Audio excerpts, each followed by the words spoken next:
Girl, you make my heart beat.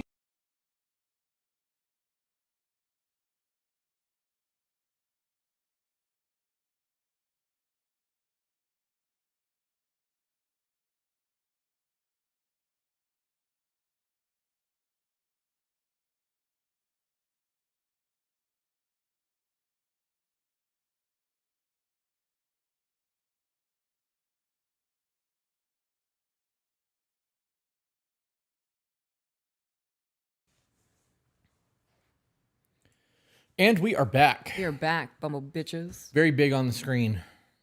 I don't think it looks... Because the camera fell. Remember, I had to adjust everything. Yeah. We're very, very top framed in. I don't like it.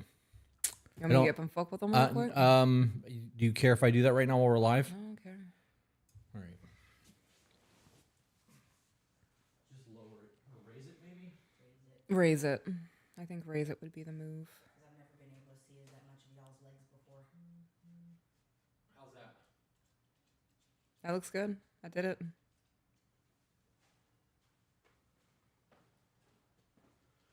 Oh,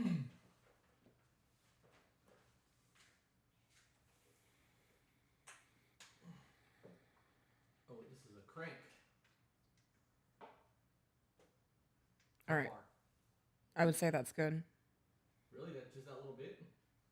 If you want them to be even, yeah. All right. Well, I mean, you're professional. I'm taking your word for it. Trusting you on it.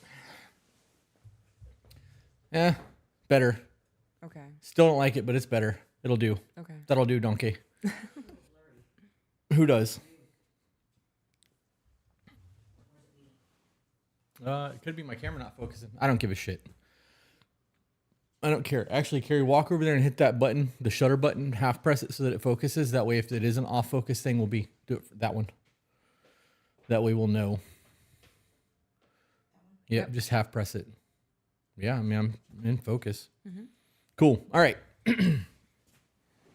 Wednesday live, and we're back. We're doing here. a thing. I had a whole this challenging question thing that I wanted to run through, and I thought about it the whole way in the car here, and I thought about it so much that I thought myself out of it. I do that. I do that shit too. I'm like, this would be a great idea. This would be a great thing to discuss. And I'm like, meh. Yeah. Work through all the flaws in my theory. I talked to myself enough about this. I don't want to talk to anybody else. Right. Yeah. Right.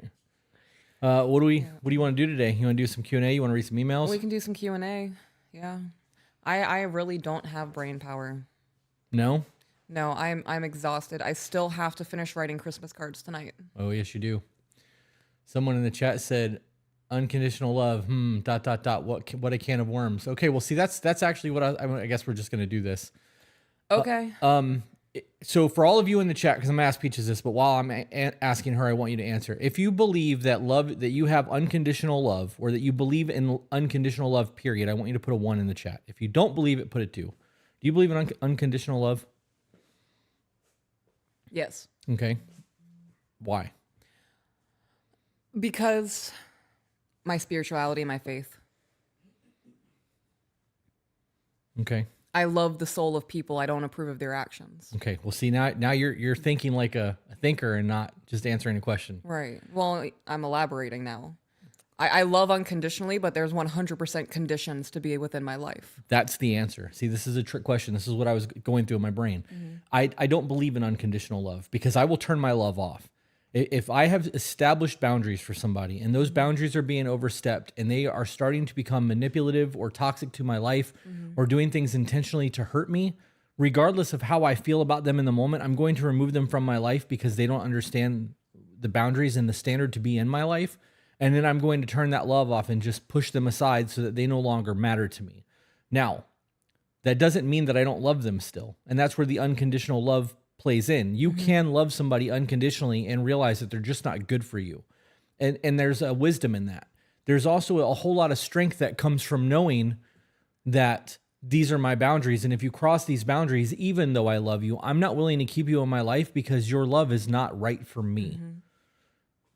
And there was a whole lot more to that, but that was the gist of why I actually titled this one Unconditional Love, because unconditional love, if you believe that and you give that to somebody and it is unconditional, then you're giving them permission to cheat on you. permission to cheat on you. You're giving them permission to emotionally cheat, talk to other women on the internet, fucking get into a whole other relationship while they're with you. Like, because it's an unconditional love. If you don't have the boundaries set up behind the unconditional love, it's free game for them to do whatever the fuck they want, which allows them to manipulate you and to treat you like shit. And you've given them the authority over, your presence to do so. So I was going to be like, do you believe in unconditional love? And you're like, yeah. I'd be like, well, what if, and what if, and what if, and what if, but you just got to the point so quick that I don't have to do that now. Yeah. I don't put up with bullshit. Yeah. Yeah. I'm going to grab an ice pack real quick. Okay. You get to entertain the chat. Yeah, if you would, that'd be great. Yeah, I see the... Oh, are we doing the shirt thing? Yeah, let me sit up so I can see it a little bit better. Yeah. Mm-hmm. I'm here and I'm overwhelmed. This was the perfect shirt for today because I didn't want to do this. You actually did hit me with I don't want to work today. Yeah, I was feeling it today. Yet here I am with a smile on my face, excited to interact with people. This was one of those days where I'm going to do it, but I'm going to complain about it. Yeah. Yep. I am Bob from Bob's Burgers right now. Heather said, to be truly unconditional, there are no limits. We all have limits, period. There is a price to pay for everything. I disagree with that. I disagree too, because I can love you unconditionally and still choose not to have you in my life. Yeah. And that's where the separation is.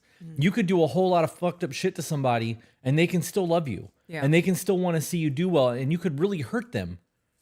But they have to go, this is not how I envision my life, and I don't want to feel like this again. So even though I love you, you have to go the fuck over there. Like, you can't be here anymore. Yeah. I've ended relationship with family members, and there's still a lot of love within me. Right. And I pray for their health. I pray for their happiness and joy. I pray for their redemption and all of those other kinds of things. There's still very much a love within me with the people I no longer talk to. Amber Payne just shouted, y'all, I'm engaged. Congrats. Get it. Being wifed up. I love it. That is awesome. Jenny said my answers to each of those would be different. Wait, I think, the one above it. I think there are differences in the type of love. Familial love is much different than romantic love. I've had people who fucked me over in romantic relationships, and there's still a base level of love there. I try to love everybody the same way Christ does. Yeah. But, well, you said try, not that you do. And so that also speaks to an unconditional love. Mm-hmm. I think that you can love somebody through hurt. I think that love through hurt is also why people can get over infidelity and over things that are a big deal, even abuse. Yeah. People do get over that and like heal their marriages. But I know that even if I could love somebody through all of that, mm-hmm. my the standard of person, the quality of person that I will not tolerate less than from people. Yeah. And if you're going to be in my life, you can't behave less than. And the moment you start behaving less than, and I try to correct it, saying, hey, I don't fuck with that behavior, whatever the case may be, and it continues, I now have to a decision to make. Mm-hmm. And this speaks to boundaries and speaks to truly enforcing boundaries. And in the event that you're like, hey, I don't appreciate what you're doing right now. Like if I was a yeller and I yelled at you and you were like, I'm not going to be with somebody who screams and yells at me. And then I did it and I was like, well, I'm sorry. And you're like, well, I told you last time I'm not going to be with somebody. You now have a decision to make, because if you don't hold to your boundary, mm-hmm. I now have full leeway. You can get away with, I'm sorry. You're a doormat and I can do whatever the fuck I want because I know you're not going to leave. Right. And the higher frequency of it happening, the more numb to it happening you become. Mm-hmm. And then the disrespect becomes it transfers from screaming to something else. Now maybe it's name calling, or maybe I'm talking over you in an uncomfortable way, right? Like those things escalate. So I wanted to touch on you saying that I try and that not that I do. Yeah, every day I do try to do that. I can't make a guarantee that I will be doing that, giving unconditional love to the people who are fuck faces. But I'm going to try my best to, because at some point, everybody was an innocent child and something happened to them to create who they are now. And it compounds. Life just continues going. And it is a choice for me to try to see the better in people. Doesn't mean I'm going to accept behaviors or let them slide with what I think is inappropriate or below standard. Yeah. So at what point do you be like, yeah, that was your childhood, but you're fucking 35 years old now, or you're 30 now? That behavior should have been corrected. That's why they're not in my life. Right. Okay. Well, I mean, you meet people. Right. Look, let's be real fucking honest. We can't even watch TV anymore. Right. We see the character flaws and the actors and the backstories and all that shit, and we have discussions about that. When we meet people, we know within the first 15 to 20 minutes what kind of person they are. Yeah. So at what point do you not go, okay, that's a red flag, that's a red flag, that's a red flag, that's unhealed trauma. Fuck this, I'm out. Because you try to love everyone the way that Jesus loved the church. Jesus loved the church. Like, you want it to be as Christ-like as possible. I mean, that is the goal as a Christian, but I'm sorry, I'm not Jesus.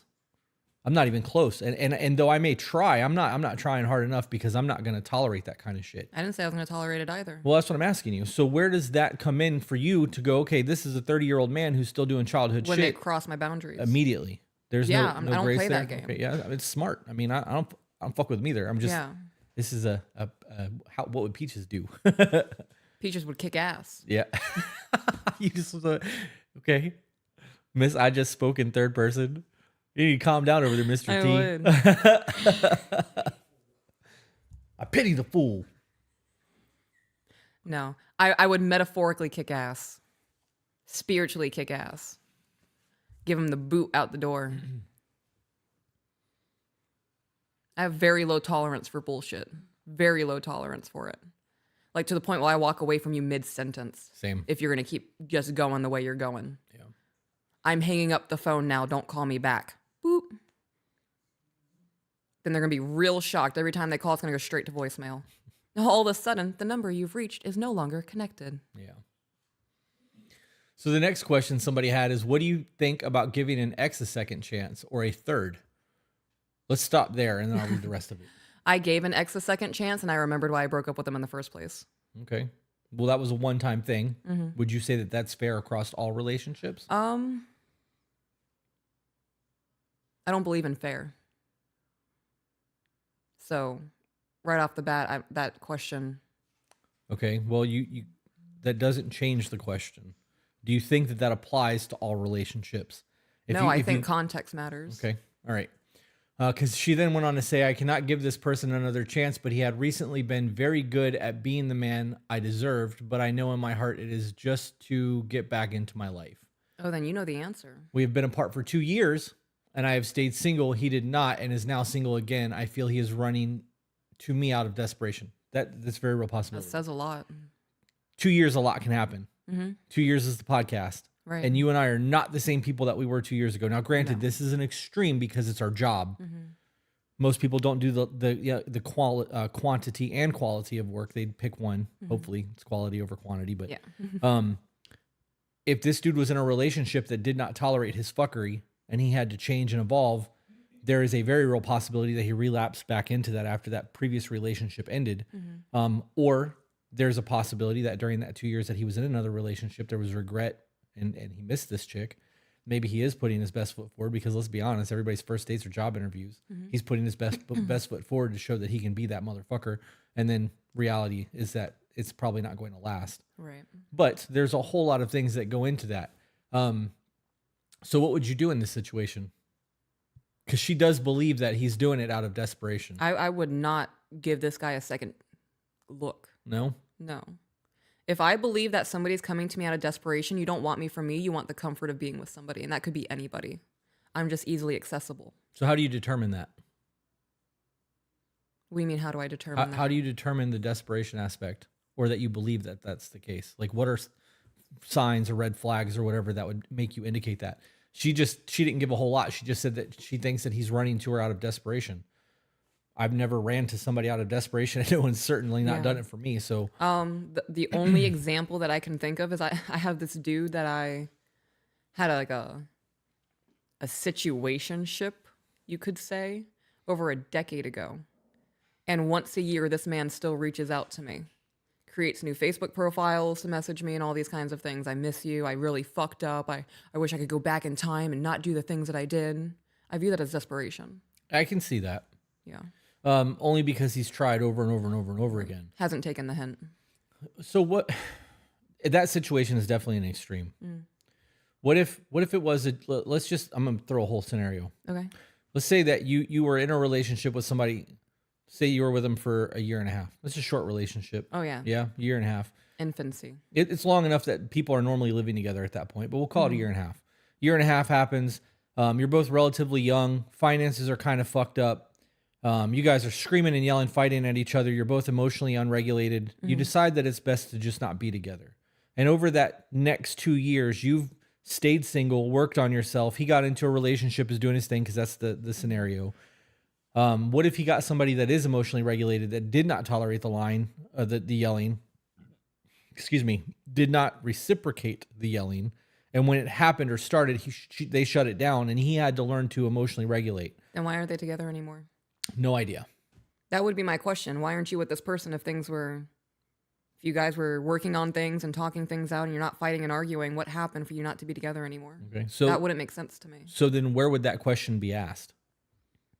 Because that's what I was getting to. What do you mean, where would it be? Well, in the event that everybody that after the breakup, I'm assuming the contact would be through social media. Okay. Hey, how have you been? I'm just checking on you. I'm single again, whatever. Yeah. I don't know how that would look, but whatever. But let's assume that it is through social media. How much of that social media engagement are you going to, how much of that social interaction are you going to engage in on social media before meeting somebody in public? Are you willing to meet them in public to catch up? I'm very much that person that when I see you for who you are, I'm good on that. Especially after a second or a third time, I'm not trying to get burned a third time. Fool me once, shame on you. Fool me twice, shame on me. This is where we differ. Yeah. I believe that people can change. I just don't believe that a vast majority of people do that genuinely. Well, I agree. So, but I also don't believe in having okay, so I guess there's two parts to this. One part of this is if the breakup was really bad and they messaged, my response would be fuck you. I wouldn't even respond to them. Right. The other side of that is she said that he was the perfect man or whatever for a while to try to get back in her life. So they are talking. I would want to have a sit down face-to-face conversation and catch up. Yeah. And it wouldn't be from a place of I want to rekindle things. I just want to catch up with you. How has your life been? How's your family? We spent a year and a half together. Like, we obviously had some sort of feelings for each other during that year and a half. The least I can do is sit down and talk with you. She's single, hasn't dated anybody else. He had. Mm-hmm.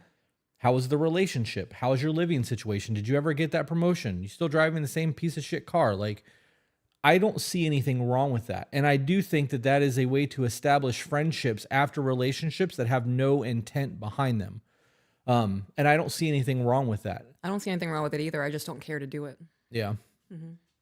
Okay. Oh, super chat from Trinity. Good morning, Chris and Peaches.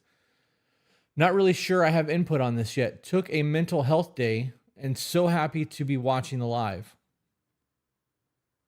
Okay. What was that head bob? Because I'm trying to understand where the input was, but I realized that we just had a whole fucking back and forth, and it clicked. A lot going on. So that was mental whiplash of the thought getting there. This is a long one from Facebook. Okay. From Leilani. I just love the message you all are sending. While my loving husband holds down our home so I can work in my dream job for him and our kids, it's reminded me of how easy it is that as a supported woman, I can enter my feminine in our home and life when the work is done. Thank you for also sharing how we transcend generational trauma and keep those people away for our home to have peace. That's a big one. Yeah, it's a big one. Scrolling. Just call me Joe. Also, y'all are introspective and constantly asking questions, challenging yourselves and each other, and critically thinking. It's niche. A lot of people, I dare say most, aren't introspective about anything. I like to, holy shit, there's multiple chats. Okay. I like to have challenging conversations with you. And it's never from a place of, well, I wonder how she'll take this. I know you're going to say something that's going to change my thought process. Okay. And that thought process is how I grow. I may not agree with it. Mm-hmm. I may just have a new perspective. Zach does this shit to me all the time. It drives me fucking nuts. Yeah. Because I'll be like, I know. Yeah, he's good at that. And he'll be like, blah, blah, blah. And I'll be like, you Fucker. Research, right? But that is necessary for us to evolve as people, and it's how we get past trauma and hurt because we have new perspectives we and evolve. new outlooks. Yeah. Yep. Yeah. Haley said, "Good morning. Just wanted to say I absolutely love you guys and truly have helped change my life and have helped me grow." Oh, I love that. Yep. Oh, Sabrina said, "Unsure of what to say at this time, but always happy to be here. Taking time to self-reflect and better myself for myself and my family." Love that. Beautiful. Jen A. Merry 20 Christmas. months. Oh, yeah. Merry Christmas and happy holidays to my 2BB family and community. I wonder if this is how long they're signing up for or if this is how long they've been a member. I think it's how long they've been a member for. That means that they've been here since like early. Almost Yeah, the I mean, beginning. obviously Jenny has. Getting a whole lot of, I love you both. Love you guys. Y'all are pretty cool. Thank you. Jessica said we broke up. Oh, this is the chat. Look at that. Okay. We broke up because he had zero respect for my feelings and then blocked him out. Blocked him out and lived in a toxic environment for 3 out of 12 years.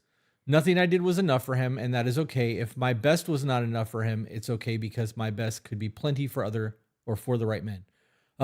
That's toxic thinking. Yeah. I have told somebody your best is not good enough. Right. Full chest. Because this person was lazy, barely skating by, no ambition, no drive, was okay with drowning. Like, I'm talking, our nose was barely above the water and we're inhaling it at this point.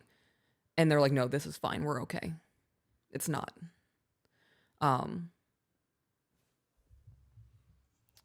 I do believe that abusive people will say your best is not enough if they are not getting what they want out of the situation. Yeah. If it's not a solution-based thing and it's just to talk shit or make you feel bad, I'm not on board with that. But sometimes your best is not your full effort. That was where I was going. And I've done that. There were times in my life in my early 20s where I'm screaming at the sky. I'm doing the best that I can. In all reality, I wasn't. I was getting home after work, smoking, eating until 3 o'clock in the morning, and then frustrated I had to go to work the next day. There was no drive in my life to go anywhere further. I was not thinking about the next year, 3 years, 5 years. I was thinking about the next day and how to get through my own emotions. Yeah. There's always room for growth. There always is. And you will never be doing your best. Mm-hmm. You might be doing the most that you're capable of in the moment, Yeah. but that is not your best. Your Right. best is something that you are constantly trying to obtain. Mm-hmm. So if you Work believe, towards. right, if you believe that you're doing your best or that you've peaked and that you can Yeah. do no better, That's scary. that is scary as fuck. I don't want people like that in my life. I agree with that. And that's not me shitting on you, Jessica. That's just challenging your thought process because you can do more. Mm-hmm. Everybody can always do more. You know how many parents I hear say, well, I did my best. No, you fucking didn't. You did what you thought was enough. Yeah. You didn't do your best because you could have gone to therapy. You could have used some internet tools or reached out to a friend and asked for help. You could have reached out to Could grandparents. have read books. Could have done something more than what you did. You could have not fucking hit your kid, right? Yeah. Like, yeah. Yeah. Could have done more. I learned something new today, and we talked about it on a TikTok, but it's not doing well, so I'm gonna talk about it here as well. I asked you this morning. Can we just replay it? This is a rehashing of a conversation. Yeah. Hey, did you know that narcissism doesn't just come from abused children? No.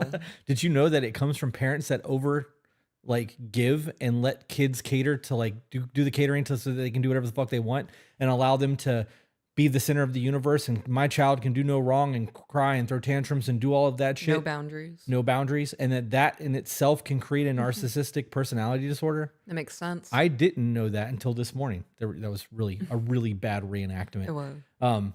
I didn't know that was a thing. I know that there are a whole lot of people out there that don't want to discipline their children. There has to be.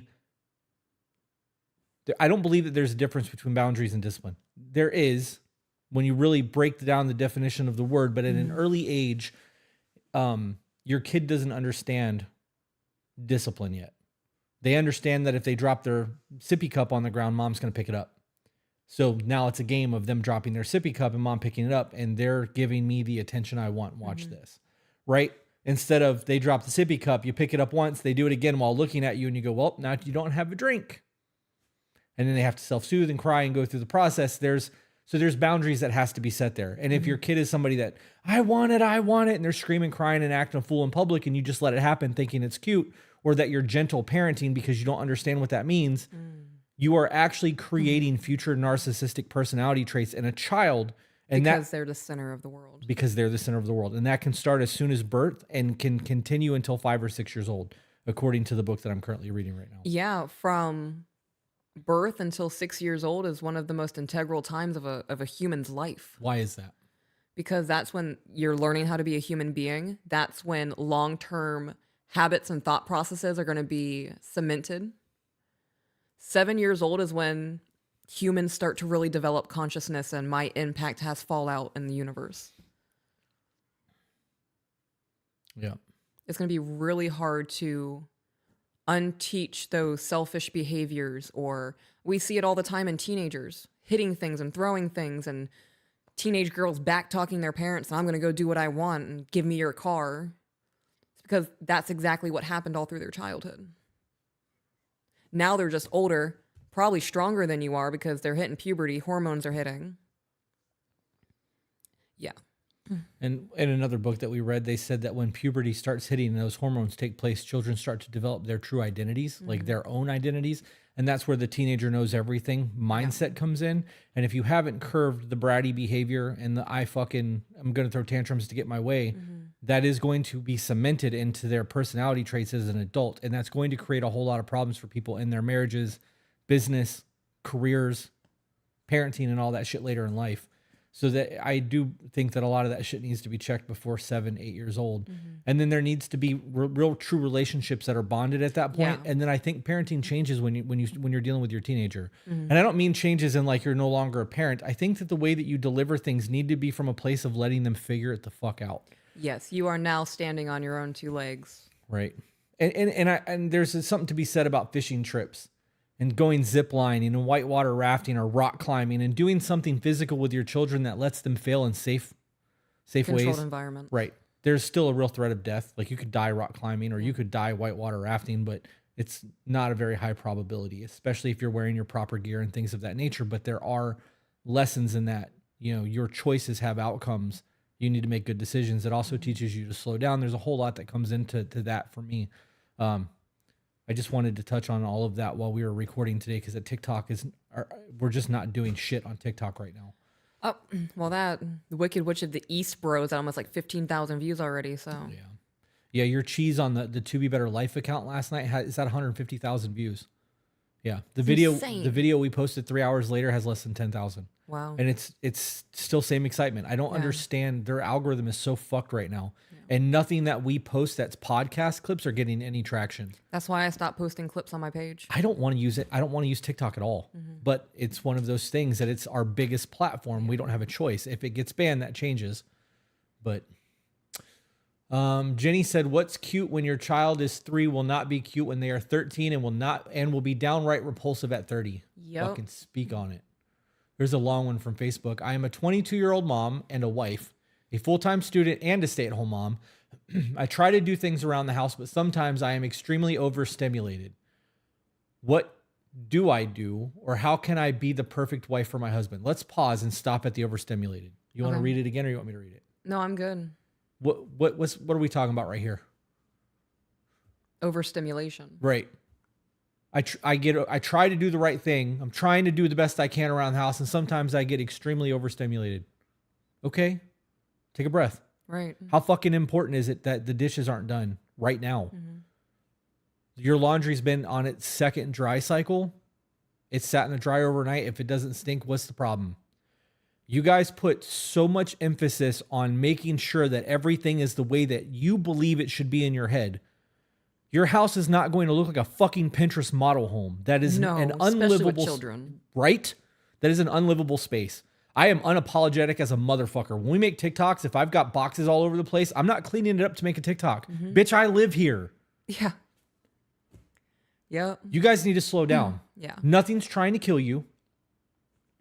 If your man is bringing the food to the house and you're getting it to the table and you're having good conversations with your kids and you have a good intimate relationship with your partner and things are fucking full of love and your cup is being filled up, who gives a fuck if there's a towel on the floor?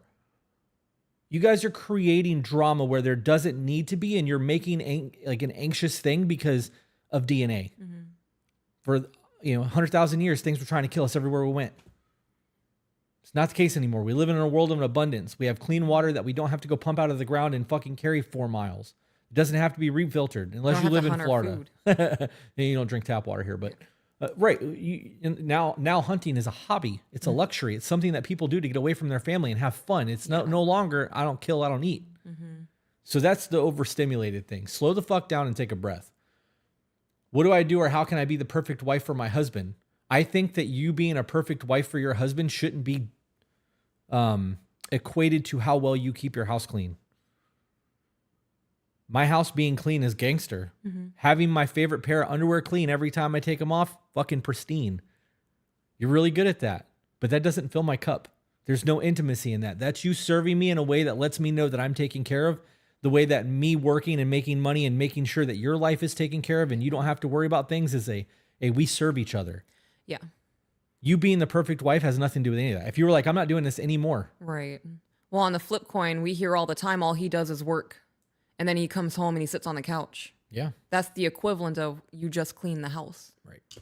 There's nothing perfect about that. Yeah. Where's your relationship? How does that look? Where is your intimate times? And I'm not talking about sexy time.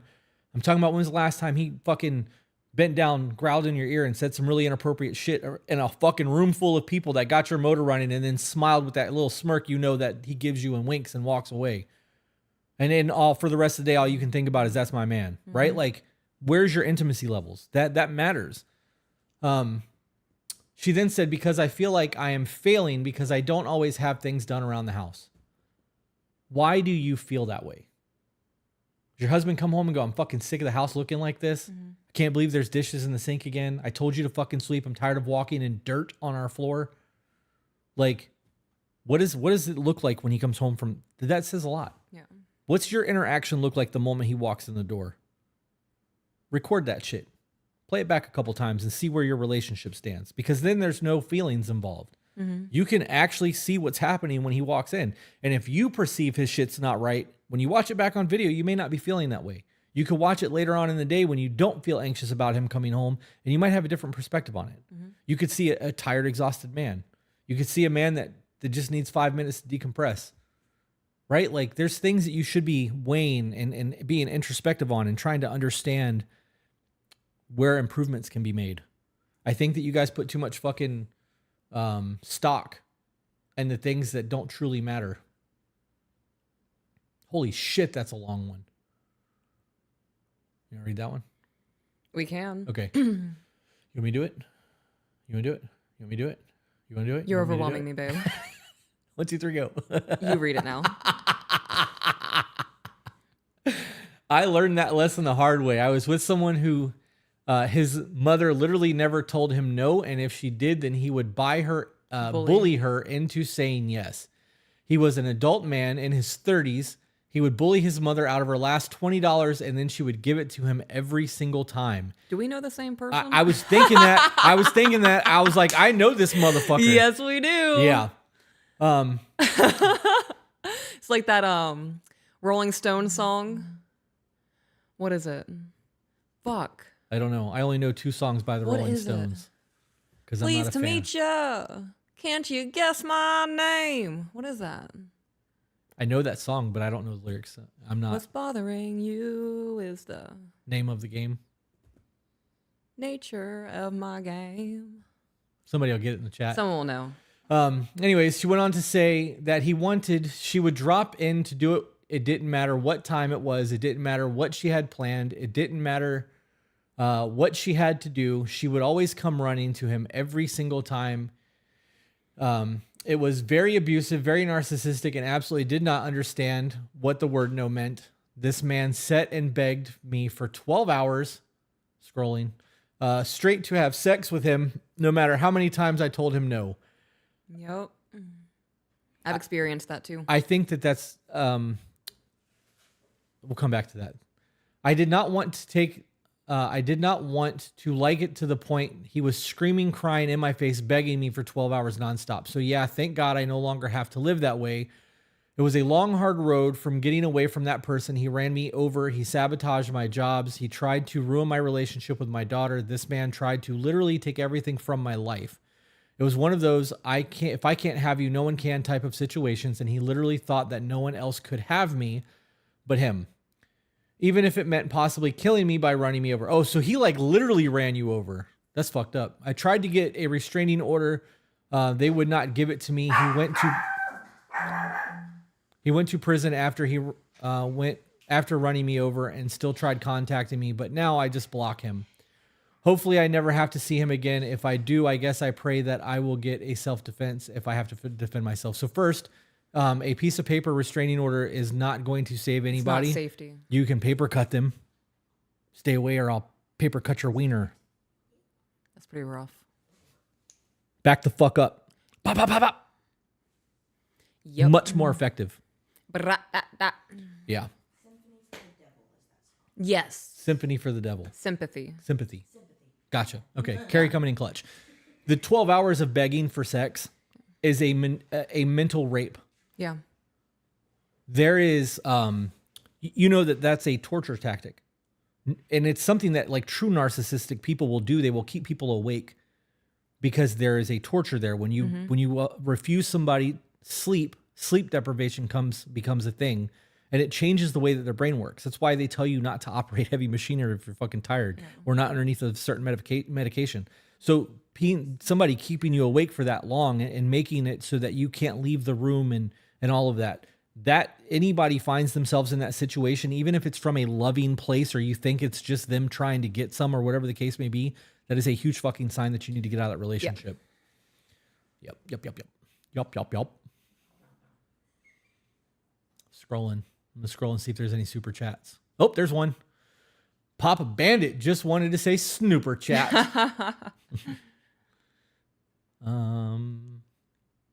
That said bitch. I don't know what it was, but I had an accident and I was ran over by a garbage truck and lost my legs.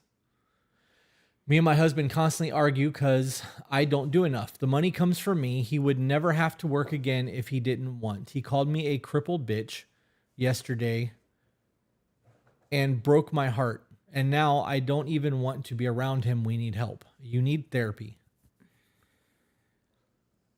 I read something today. This is fucking shocker, right?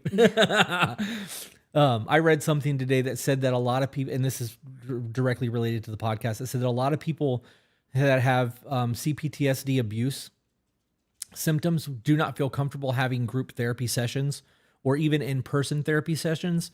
And because of that, telehealth becoming a thing and things like BetterHelp where people don't physically have to be seen and they can really unleash their shit with anonymity has changed the way that therapy works for people, and more people are actually starting to get help. And it dawned on me that because of what we do and we don't know these people and it's just text on a screen while we're doing this, they can say whatever they want. They can put all of their bullshit out there and have somebody else give opinions or the chat give opinions about it.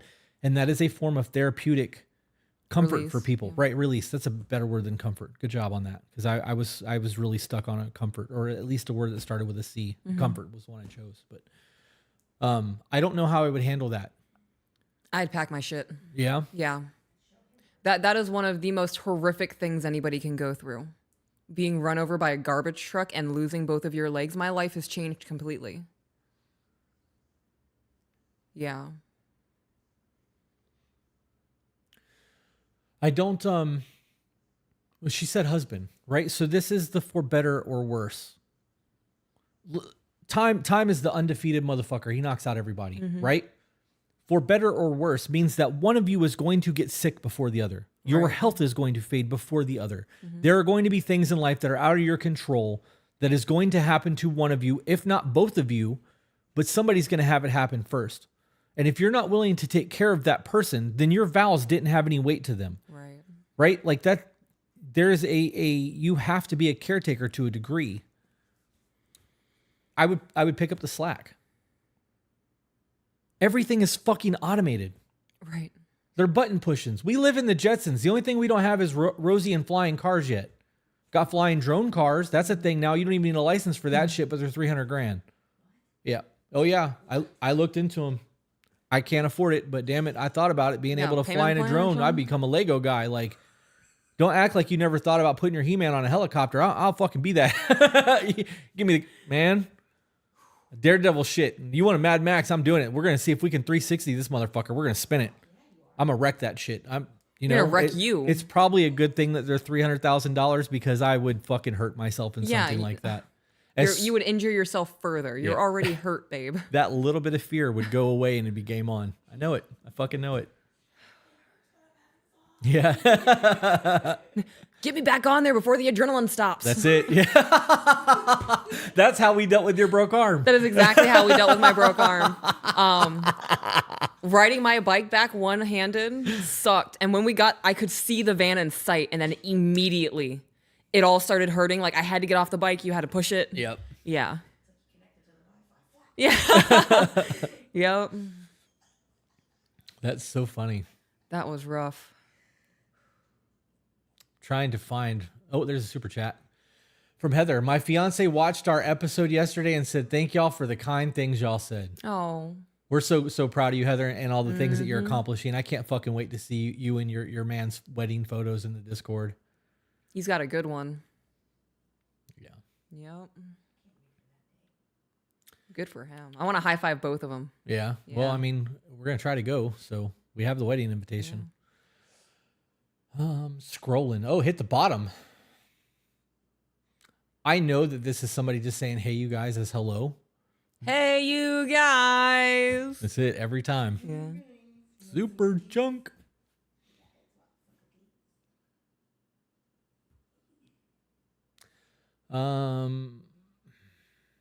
Hello, new here. Well, welcome. Welcome. For all of you who are new here, please go subscribe over on YouTube. For all of you on Facebook right now, all 310 of you, that is say 3, right? Correct. All 310 of you on Facebook, if you have not subscribed to the YouTube channel, you should. The only time we ever go live on Facebook is on Wednesdays. Yeah. YouTube gets lives otherwise, sometimes. So you should definitely go do that. I think that we're going to hit 225,000 today. That's insane. On YouTube. Let's see where we're at. Wrong YouTube. 224,976. So we are what, 24 away from 225,000? Close. Yeah. Nicole said, I listen to your podcast every week. Really appreciate all the amazing advice and information you guys are putting out there. Well, thank you for listening. Jenny said, that is the only way I will ever read that. Yeah, I get that. AJ said, for better or worse, sickness and health till death do us part. Don't swear to the vows if you're just going to leave me when things get rough. Thank you for both sharing your wisdom and knowledge. Love that. I've seen some awesome inventions in the aircraft world. I do custom interior and private jets and other aircrafts. That's awesome. Heather said, well, actually, we are both pretty awesome. But I definitely think I'm the more blessed one. He's a true blessing. Ashley said, am I wrong for wanting to end having children and getting married by the age of 35? I'm 33 and I had that set for so long. For a long time now. What do you think of that? Wanting to end having children and getting married, like that's no longer an option after 35? I think you're putting yourself into a box. Yeah?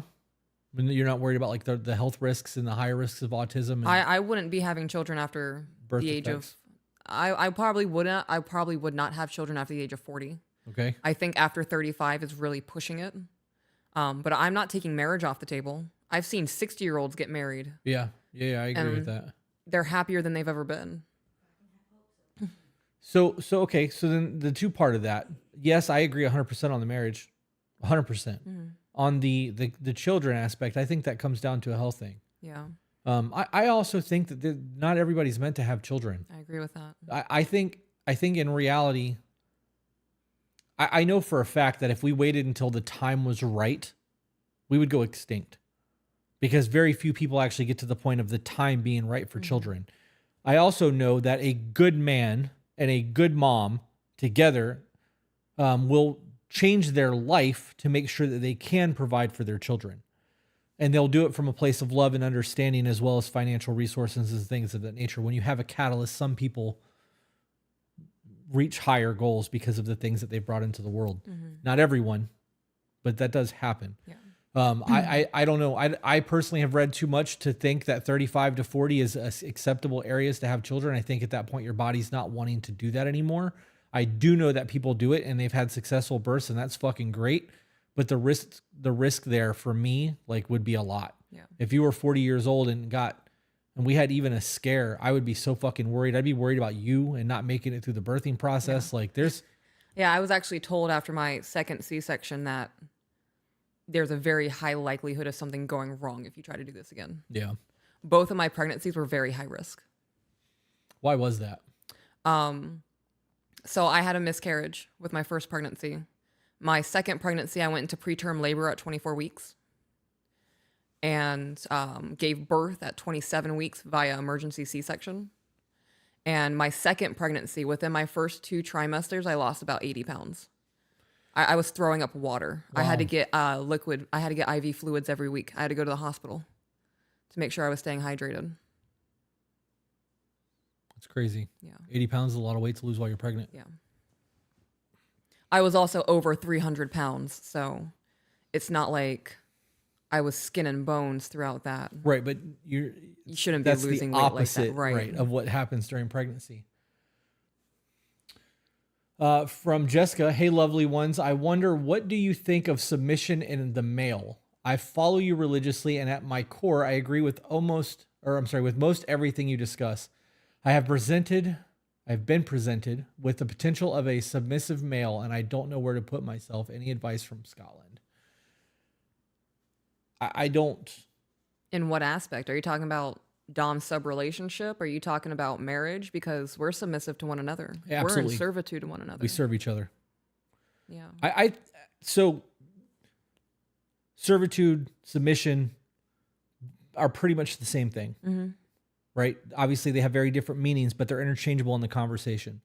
I submit to you in ways that I would never submit to another human being. And that doesn't mean that, like, you get to tell me to bark like a dog, right? Like, it's about me taking care of you and serving the marriage. Mm-hmm. And that's a very different conversation. And people get hung up on those words because they don't want to be a servant. Right. If Jesus could wash somebody's feet, I can serve my fucking woman. Like, Yeah. you know what I mean? And granted, I don't think feet had the same stigma back then as they do now, but yeah, I don't know. I am curious as to what you mean by submission as well. You guys are awesome in such a shitty world. The world is reflected by your attitude. I think that if you believe you live in a shitty world, you'll live in a shitty world. Yeah. I think if you start finding silver linings and looking for positive things in your life, your world will shift. Yep. Jenny said, I get what that comment was saying, but I think often people use wedding vows to manipulate someone to stay in shitty situations. I believe that's absolutely a realistic thing. She came down in a bubble, Doug. Grow up. Grow up. People are like, you guys should do that and Chris should be Doug. I'm like, I don't want to fucking get yelled at. But you'll get to say, I'm going to stab him. Yeah. I don't want to get yelled at. Well, I'm not really yelling. I'm just mouthing. That dude was yelling. Right, but I'm not yelling. I didn't say a single thing in that video. Yeah, you wouldn't know that though. And you did it when I wasn't home, so I don't know. Yeah. Your mic could have been off. You could have been screaming in the bathroom. No. Nope, I have to preserve my voice. Yeah. Hope super chat from Heather. Kind of religious. The will of God will never take you where the grace of God will not protect you. I'm staring at my picture that says that. Well, it's a good one. James said, love the content. Thank you. Scrolling, what was that? HG is no joke. I was very blessed to not suffer with morning sickness at all with either of my children. What is HG?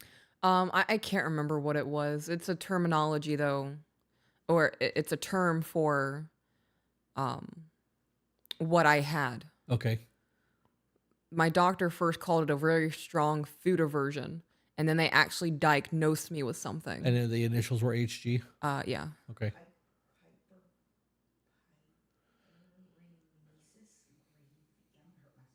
All right. Stacy said, question about birth. I had a really bad preeclampsia with my son. Gave birth at 33 weeks via emergency C-section. I want to have another baby, but my husband doesn't. Husband doesn't want something to happen to me, but says he will have children with another female, and I completely disagree. Excuse the fuck out of me? Are we talking like test tube babies? Or are we talking about your husband's trying to practice having a child with another woman? I don't like that either way. I can understand like the test tube thing or whatever they call that. I know it's not the PC term. What do they call it now? I think it's IVF. In utero, whatever. Yeah, IVF. Or even a surrogate. Is that what they call the people who carry and do like like that's a different process. I could bust out a turkey baster. That conversation could be had. In the event that like you were dead set, we would adopt. Why? We could just adopt because the kid's not going to be yours anyways. It would be mine, and whoever decided unless to they get eggs from her. But can they implant eggs in another person? Yeah. Is that a thing? Yeah. That's a whole thing. How does that work with DNA? Is that your DNA or their DNA? So it would be both parents' DNA, and then of course there would be something from the surrogate. We are creating mutants. Yeah, the weird shit. I think it's dope that it's a thing for people who want to build their families and are unable to carry themselves, but it definitely gives me the heebie-jeebies. What would you do in that situation? If you wanted another kid and couldn't have it, and I was that worried, I'm like, I don't want you to do that again. Would we adopt? Yeah, I would want to adopt. Well, there you go. Just want to remind everyone that we're not doctors or therapists or anything else. We're just two people covered in shitty tattoos on the internet giving opinions, and I'm covered in shitty tattoos. You're just... I was about to say, I've sat through very long hours to not have shitty tattoos. Rub it in. Just rub it in. Just trying to make myself feel better, like we were, the same. I almost passed out from that. I'm not going to give that one up. My artwork is way better than the artwork that I have on me. Anyways, we're not professionals. Amanda Ford said, pitching in to make a snooper chat a thing. Scrolling. Trying to get back to the bottom. What's this say? Excuse me, what now? I have no idea what we're talking about. Oh, yeah, I have no idea. There's a long one. From Facebook, Chris Miller said, good morning. I've been a subscriber for a few months now and have been making an effort to listen to your podcasts and videos on YouTube to better myself. Not exactly sure what to say here, but thank you both for the efforts that you put out to help others. I have sent an email and I was sent over the Voice of the Broken Discord by Jenny. My life is currently in a state of a spiral and I have been actively trying to better it, and especially knowing that I have a son who is just under 4 months old and his mother left me in April. Still care about I still care about her and her kids from a prior marriage, which has made things on my end, for a lack of a better term, weird. We are both talking and keeping things cordial for the sake of our son. I'm trying constantly look at myself in situation. I guess trying to constantly look, whatever. How to better it all. I know what I've given isn't much to go on, but do you have any advice? Also, this is my first time catching you guys live since I'm at work.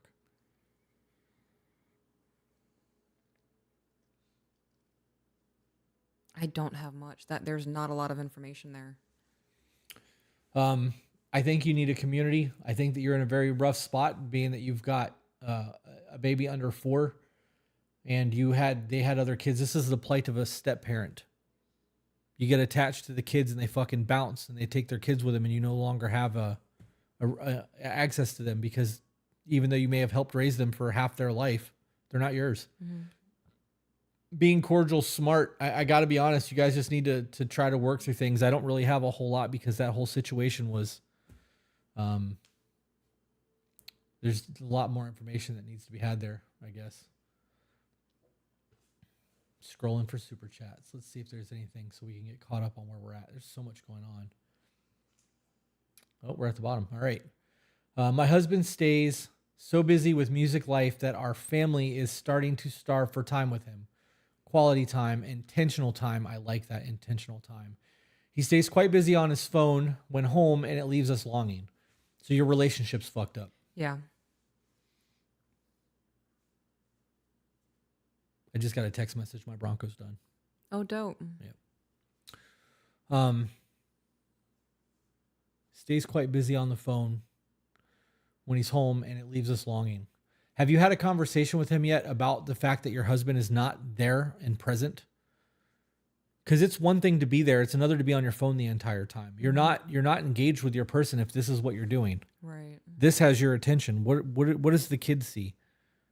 Kids see that they have to say dad 6 fucking times before you look up. And even then you're giving them a very short, brunt answer so that you can get back to doing what you're doing. Mm-hmm. I don't know what he's doing with music, but if he's a musician and he's running his own career and he's an independent artist, he can still take 2 or 3 hours a day to fucking be present with his family. Right. The things that he's doing can wait. Mm-hmm. I truly believe that you can put your phone down for a few hours and let the internet back up. What are you going to really truly miss in that 2 to 3 hour time frame? You can maybe get a comment that you're going to miss on social media. Right. If somebody reaches out to you and they're like, hey, I want to fucking pay you $5,000 to be on a track. Do you think they're going to message back in 3 minutes and be like, nope, you took too long, get fucked? Right. It's perspective. I think the reality is he probably doesn't want to be there. He's using the phone as escapism so that he doesn't have to fucking engage with anyone. Mm-hmm. And it's easier to do that than it is to be present in the home. Kids are probably too much. Maybe he's tired and just doesn't want the stress of being home, right? So he's escaping. Right. Could be alcohol, could be video games, could be his phone, could be porn. Who the fuck knows what he's doing? Mm-hmm.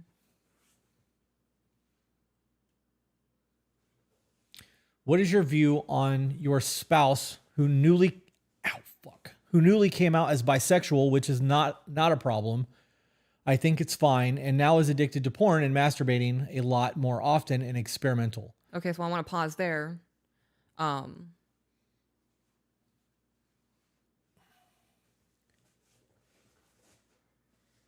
they watching porn that is now correlating to them being bisexual? Because I would have a problem with that. If I feel like I can't satisfy your needs, why are we in a relationship? I'm not going to put myself through that. Right. Because you have things going on inside of you. I think that it's crazy that they're basically saying, well, I'm bisexual now, so I get to do this, because it's cheating. I agree with that. If you're in a relationship with somebody and you come out as whatever and you decide to go and have a relationship with another person, that's fucking cheating. Mm-hmm. It doesn't matter that you're bisexual all of a sudden. Right. You're in a fucking relationship. Mm-hmm. So the cheating, that's cheating. I agree. So that's as far as that needs to go right there. I'm not okay with this behavior. You're doing some shit that I think is fucked up. This is the boundary that we were speaking on earlier. Mm-hmm. You can go do whatever the fuck you want to go do. I'm not going to have that behavior in my life because I expect more from the people who I choose to be in my life. Right. We have had infidelity in our past. He says, told me that he is an addict. And I just feel like this behavior is going to set up for another disaster. I fucking agree. The disaster is already happening. There's not going to be another disaster. You're currently in the middle of the tornado. It can get more powerful. But this isn't calm waters right now. Nope. It will absolutely get worse. Yeah. Super chat. From Erica, any update on the Bumble Bitches bath line? So we have maybe 2 or 3 bottles left of the pumpkin spice and the body oil and the lotion. Not the lotion, the hand soap. And our life is insanely busy right now. I have not finalized our new product listings. But what we will be having in this next run is the coffee scrubs, body oils, hand soap.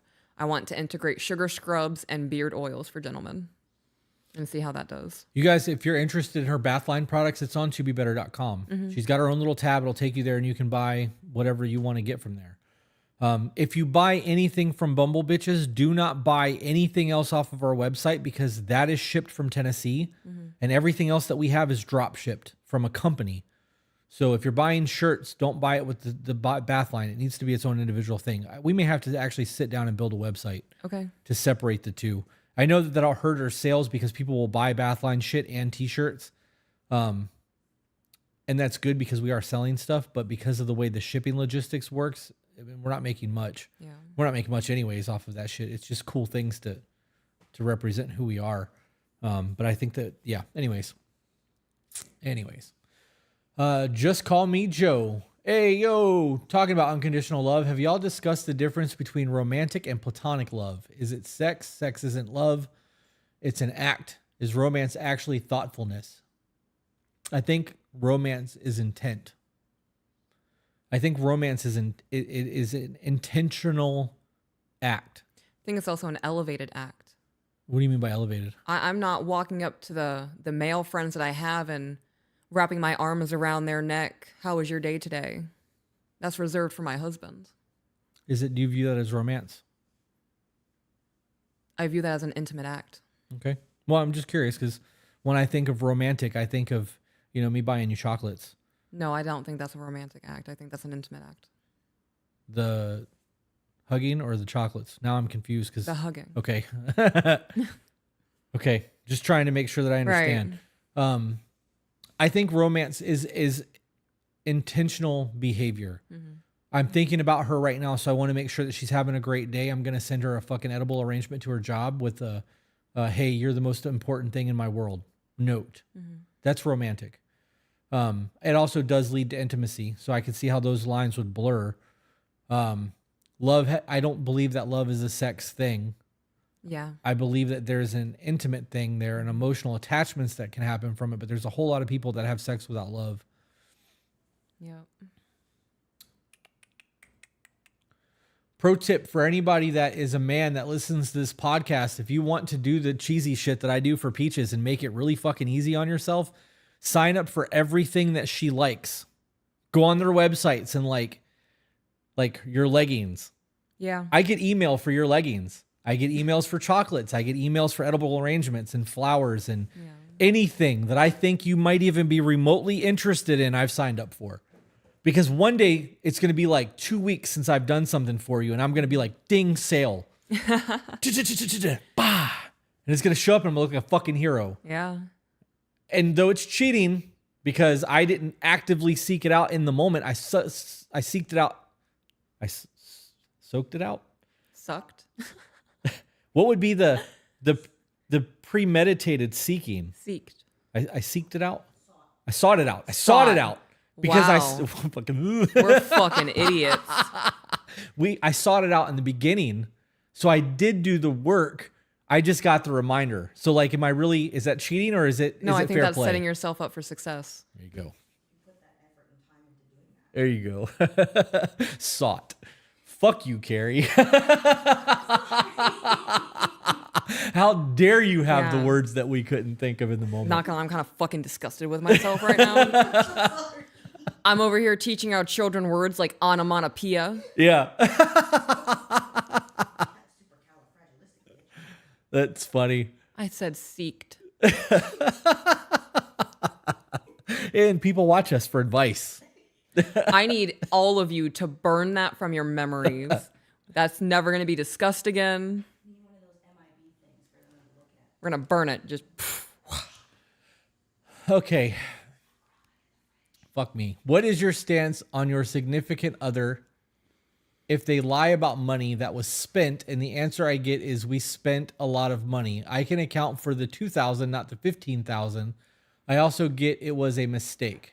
So flipping confused. We just moved in together. I have bought everything for the house. Exclamation point. spending $13,000 is not a mistake. No, it's not. That's intentional. If you believe that, you were manipulated as fuck. Right. And now if you got yourself like 100 millionaire, $13,000 is nothing. It's That a is drop in the true. bucket. So I think that's perspective. That is true. But you spent $13,000 over something like Yeah. I know when I spend $7 on my gaming app. Yep. There's not a single purchase that I make where I'm going to be like, oh, I'm not going to remember that one tomorrow. Right. Very intentional with our money. What does that say about lying about the money though? Let's regardless of the amount, lying about money. I think lying period shows that there's a lack of trust or comfort in the relationship. Right. Or you're being sneaky. Which is even worse. Yeah. Because now you're intentionally trying to do things and not get caught. It says a lot about your character. It does. I was told when I was in a halfway house, they had a guest speaker come in, and that guest speaker said that he asked everybody if you knew what character was. Granted, we're in a room of 50 felons, right? And nobody raised their hand. You know, we're all just trying to get through this class. And this guy looked at the entire room and said, character is what you would do if no one ever knew you would do it. And I was like, Ever knew that you did it. ever knew that you did it, right? And I was like, well, that's not character. Character, like, that's not the same, like, that's not a definition to me. And then it clicked. And what he meant was the way that you conduct yourself defines your character. And that means doing what would you do if nobody ever knew you did it? So, like, if there was $100 bill on the ground and I picked it up and put it in my pocket sneakily, nobody knew that I did it, and that $100 bill was just recently dropped, it makes me a thief. That's my character. I'm being sneaky. I think it's the same thing in that situation. It defines your character. I don't see the reason to lie about money. And if you're going to lie about money, you're going to lie about all kinds of other shit too. Oh, yeah. But what does it say about the sake of the relationship? If I came home and was like, babe, I just spent $5,000 on whatever, and we got into a huge fucking fight, it means our finances aren't right. Maybe you have a need to save, right? Maybe you have like this, what about tomorrow? What about tomorrow? What about tomorrow? And I have like, fuck tomorrow. I'm going to ball out. Like that's a deeper issue that really needs to be discussed. And then there needs to be plans put in place. And then there needs to be concessions made from both people. Well, I understand that we make $6,000 a month between the two of us, and we have $3,900 a month that has to go out in bills. The rest of that needs to figure, what are we going to do with it? I want to buy shit. And you're like, well, I want to save shit. Then we need to find concessions on how much we can spend and how much we need to save so that your needs are met and my needs are met.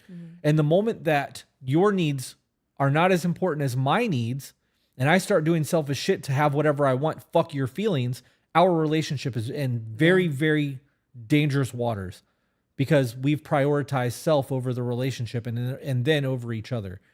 And those simple things can just be a conversation. Hey, I really want this thing. And I know that we normally only have $1,100 to spend and it's $1,500.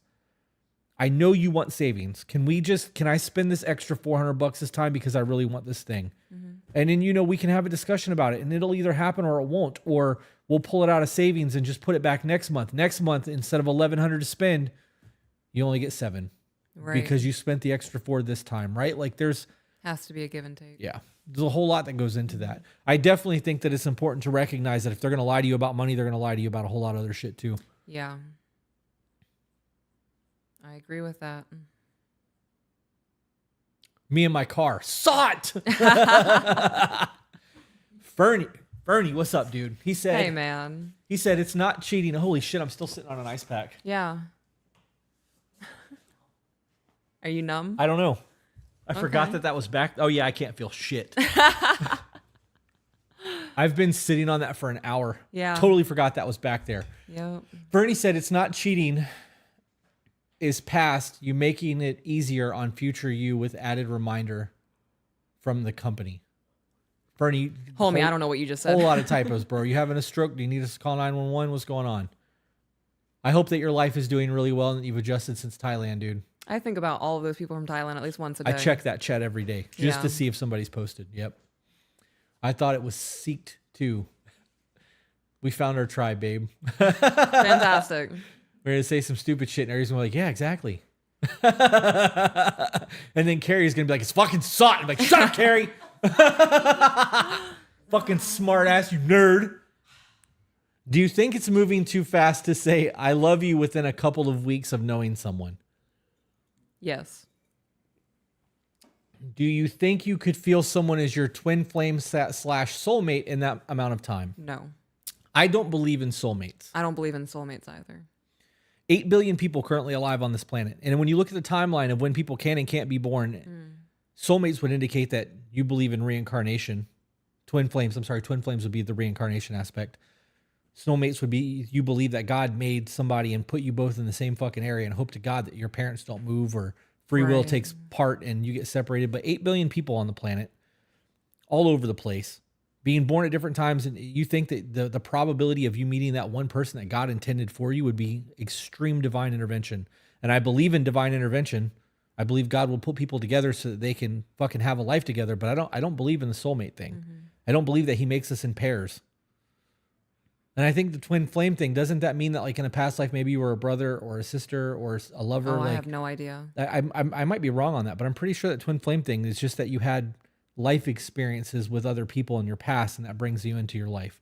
So I don't believe in either one of those. Yeah. I believe that people believe they can be in love in a week or two.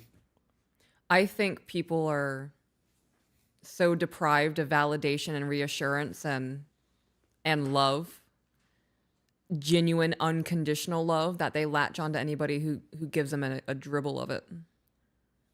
It's like feeding from a little test tube, a little dropper. When you've been starved long enough, that dropper is going to look like a feast. Yep. I believe that. I wanted to touch on the soulmate thing. While you were speaking, a thought came to my mind of, I agree with you. I don't think God makes people in pairs, because if we were made in pairs, I'm not an individual. Yeah, you're another half. You'll never be whole if that's the case. You're right.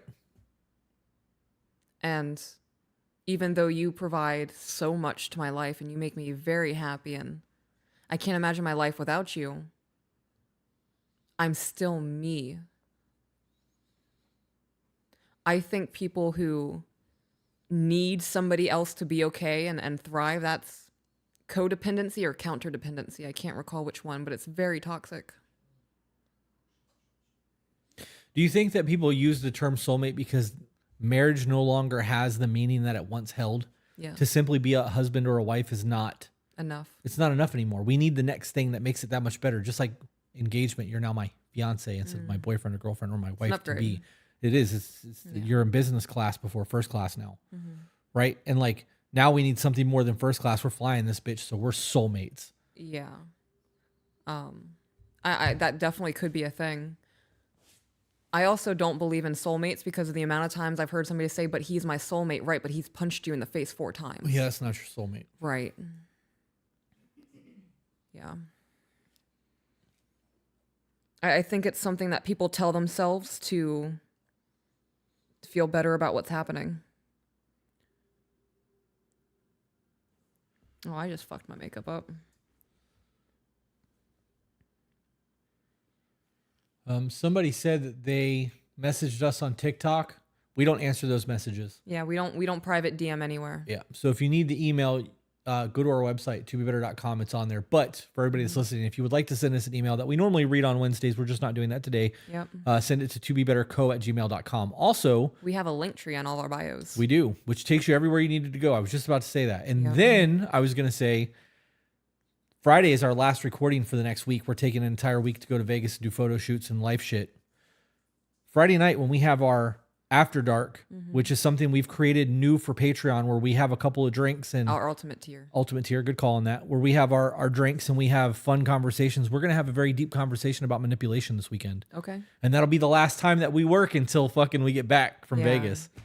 Unless, we have to work while we're out there, which fucking happens a lot. But Yeah, I definitely have at least one women's call on vacation.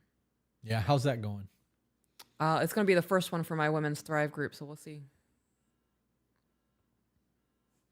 I don't want to talk to you.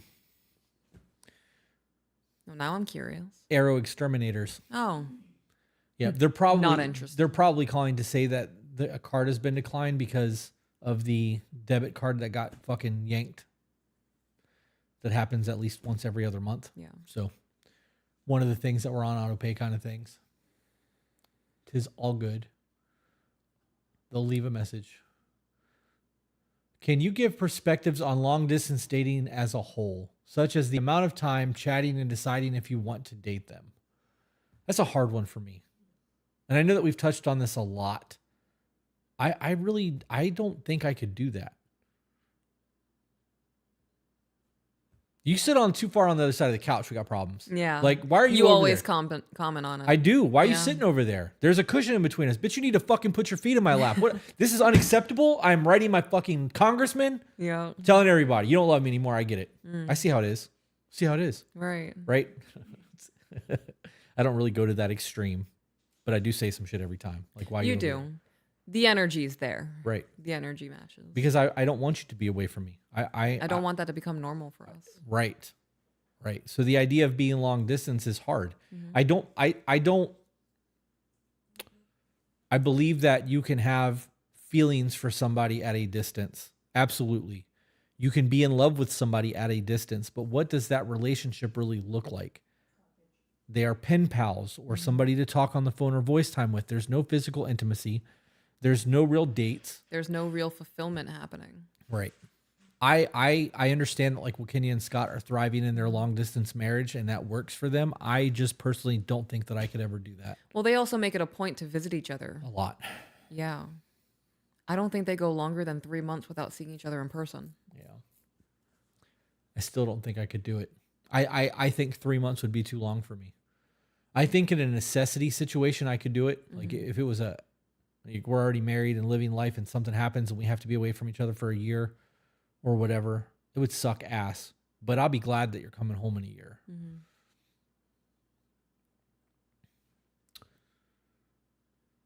Somebody asked, how do I join that group? Meaning the women's group? You do that through Patreon. Yep.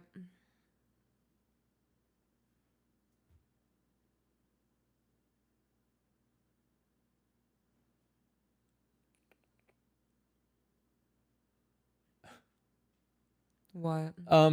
I know that I am an asshole. And I was about to read that out loud and say some really stupid shit, and then I remember that message that Zach sent today, and I'm like, yeah. It's the beads, right? And then I laughed funny. because I really just had a whole thing in my head where I was about to rip someone apart, and I was like, it's just not worth it. I'm gonna scroll.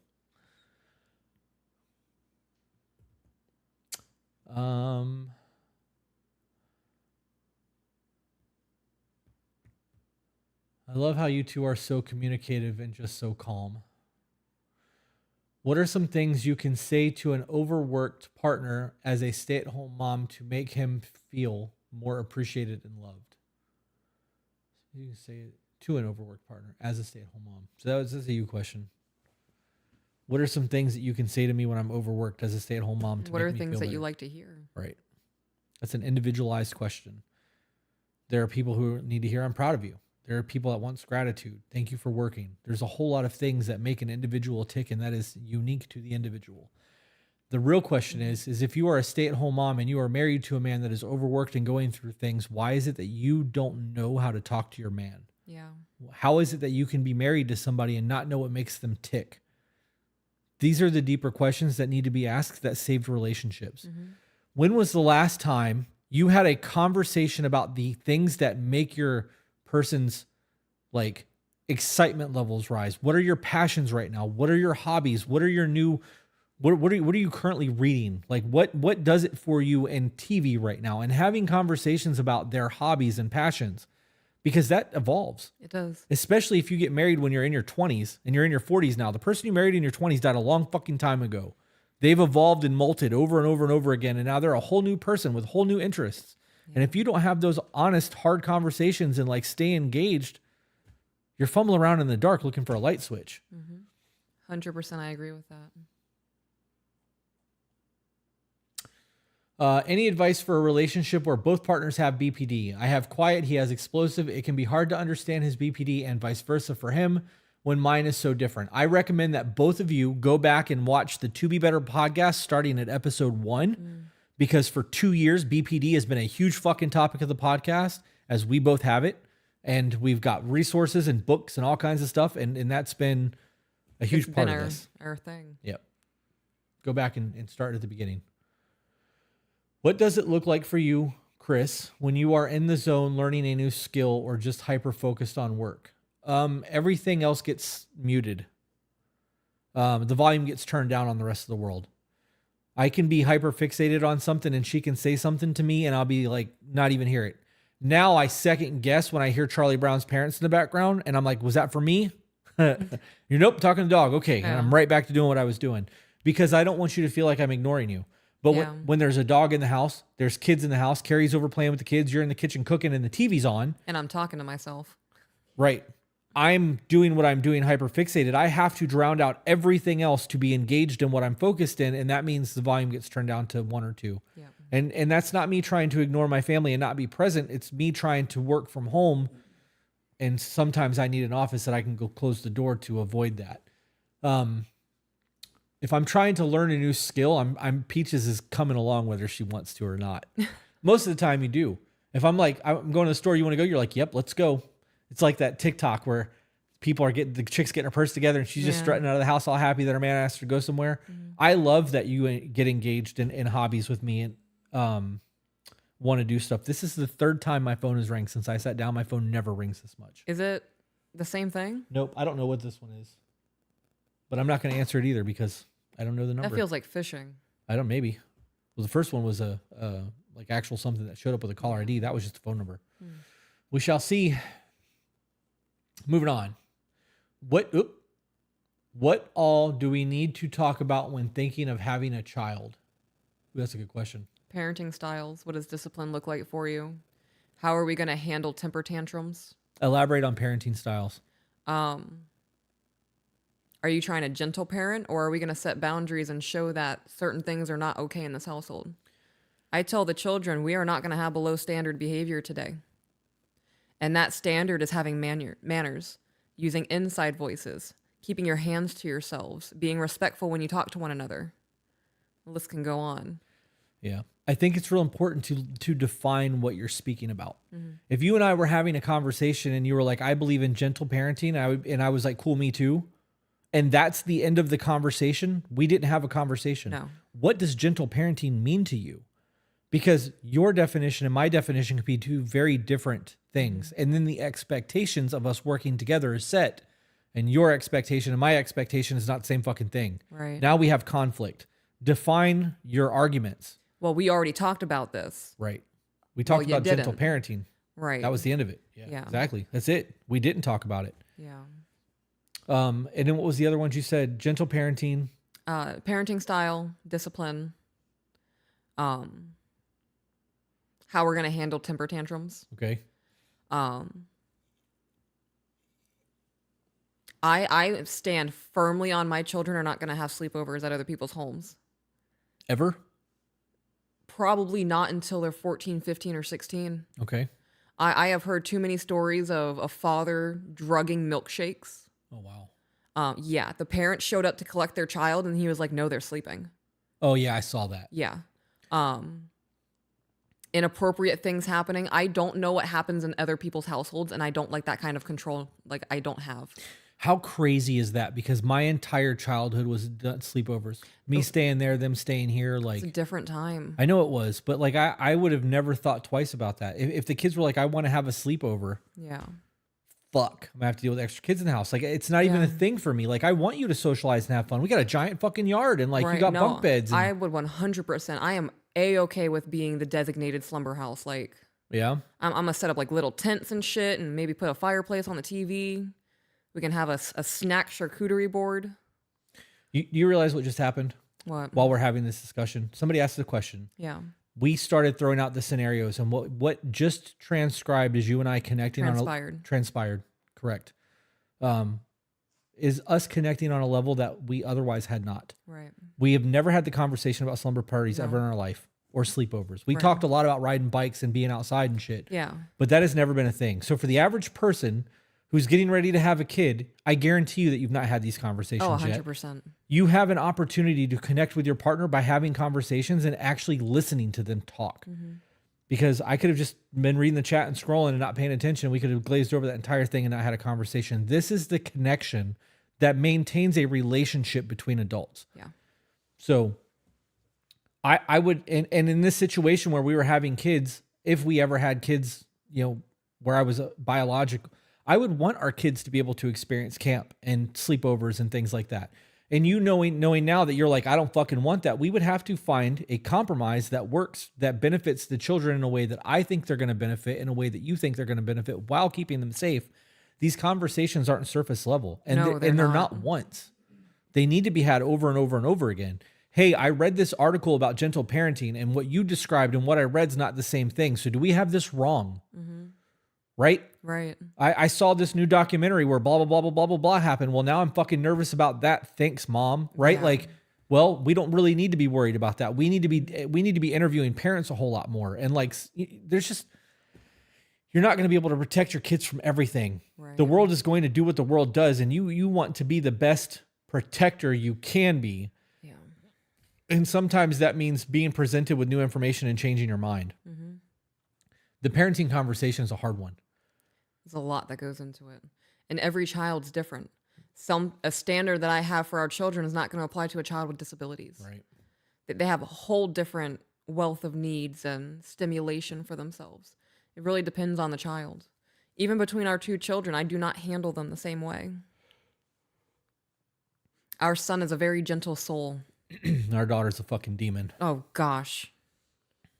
Little hellion. Yep. Yeah, they get handled differently. Our son also has a little bit of an attitude problem. But that's when he's super hyped up in play mode. It's normal. Yeah. And healthy. Mm-hmm. And too many parents are trying to beat that out of their kids. And I don't mean physically beat that out of their kids, but they are hammering, they're forging a young life.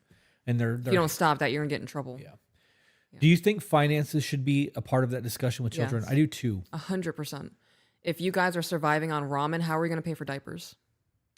I think the finances of a child coming into life, I don't think that people realize how important that is. You're setting them up for success or failure. Right. If you're not a good steward of your money, you're going to teach that to your child. You can hope and pray and want for them to have a better life than you've ever had, but if you're not equipping them with the tools to do so, they're just going to follow in your footsteps. Monkey see, monkey do. I think there should be a financial audit before, if you're talking about having a kid, not if there's an oops.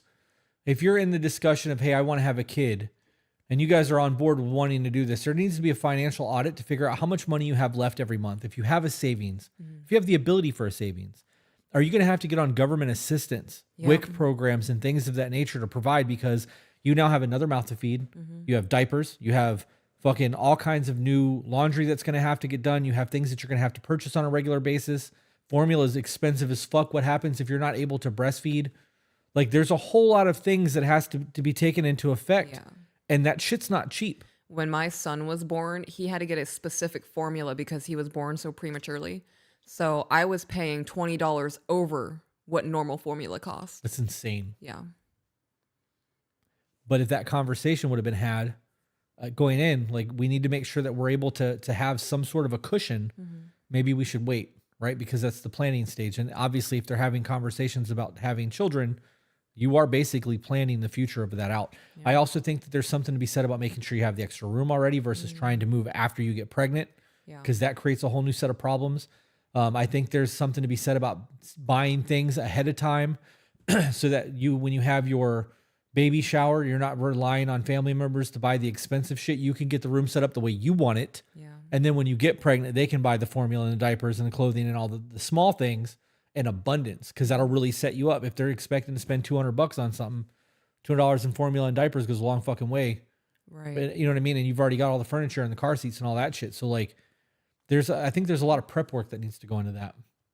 I would also be talking about postpartum. I would be talking about how we're going to maintain our relationship and our marriage with a newborn. Time. I would be talking to in-laws or parents or siblings and setting up who's going to be our designated babysitter, who's going to be our backup babysitter. Who are we calling at 3 a.m. in an emergency? Because there will be one. Yeah. Who can I call to have a mental breakdown? Yeah. Ryan said, how reignite intimacy when trying to reconcile? Man, I wish you guys would just take 2 seconds to proofread what you're sending. Yeah. No offense to you, Ryan, but I've seen a whole lot of things where I've been trying to read it and y'all are making me sound dumb. And I know that, like, I'm not super, super intelligent, but I'm not dumb either. So, like, I'm like middle line there. How do I reignite intimacy while trying to reconcile with somebody? Or, you know, why are you trying to reignite intimacy while you are trying to reconcile? If you are trying to reconcile, assuming that you two have been split, don't you think that you should be trying to fix the burned bridge of the past and then worry about intimacy once the relationship is fixed? The intimacy will come if you really are trying. Mm-hmm. If you're talking about just having sex while you're trying to fix things, like, you need to put that shit on hold. That doesn't matter. What matters is there's been past transgressions that you guys need to work through. Go to therapy, become a carpenter, rebuild that bridge, rebuild your foundation. Let's fucking work on making us whole again, and then worry about all that shit afterwards. That's my answer to that one. I agree. Okay. Scrolling for the next super. And then I think I'm getting ready to wrap up. I don't want to sit here anymore. I'm starting to hurt. Unrelated therapy. You both just seeked out mutual understanding. Fuck you, therapy. Oh my goodness.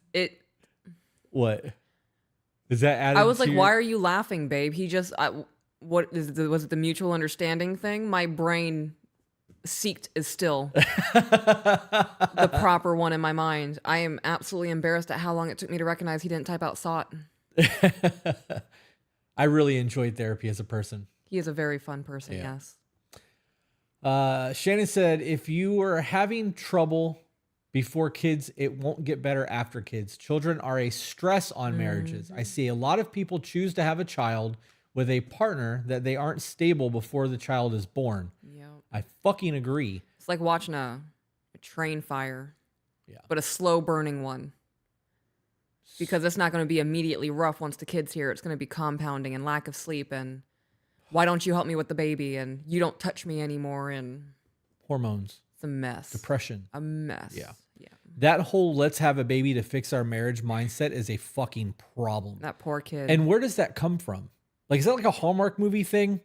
Because I don't think there's a whole lot of men out there who are like, you know what, I want to have a kid to fix the marriage. I believe that comes more from Bitch women is than crazy. men. Let's have a kid.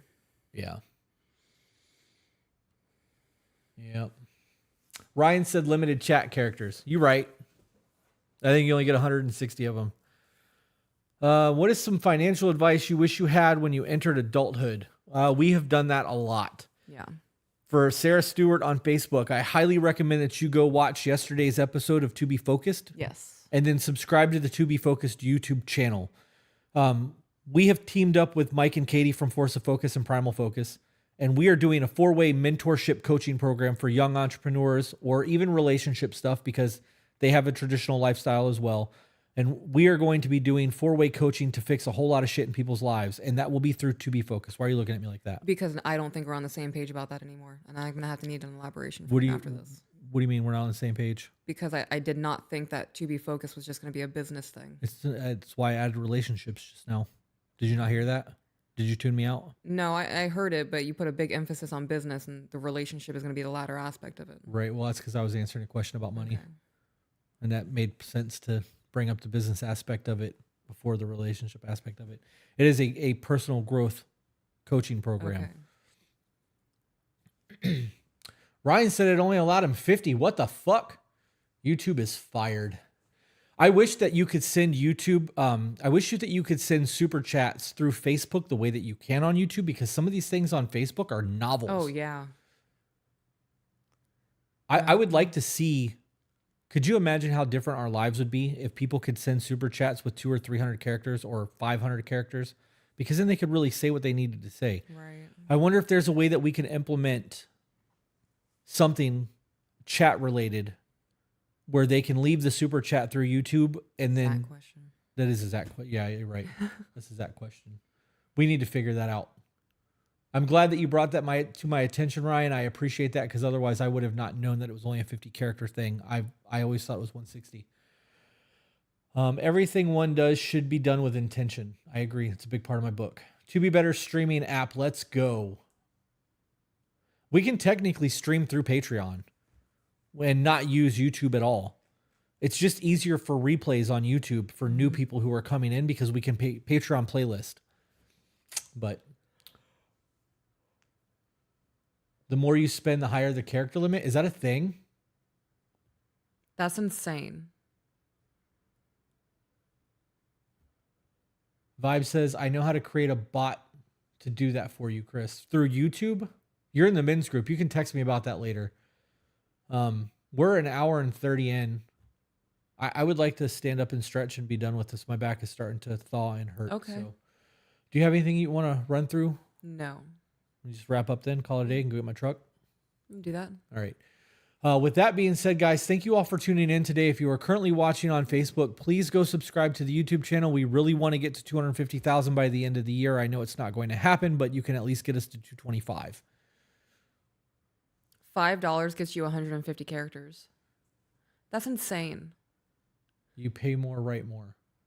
You have to spend $400 to get 500 characters. That is insane. I didn't know that was a thing through YouTube. That sounds like Monopoly shit. 250 characters is like $50. How do I join the men's chat? You have to go through Patreon and join the men's group. Ladies, if you want to join Peach's women's group, it's all through our Patreon community, patreon.com/tobebetter. Yes. There's a link in the description of the video on YouTube right now. If you're on YouTube, that you can click to take you where you needed to go. I have to make sure that I start setting that up on Facebook as well, so that it's in the description of the video. I fucking totally dropped the ball on that one. With that being said, guys, remember you are the author of your own life. So grab a pen. And we will see you on the next one. Bye, guys.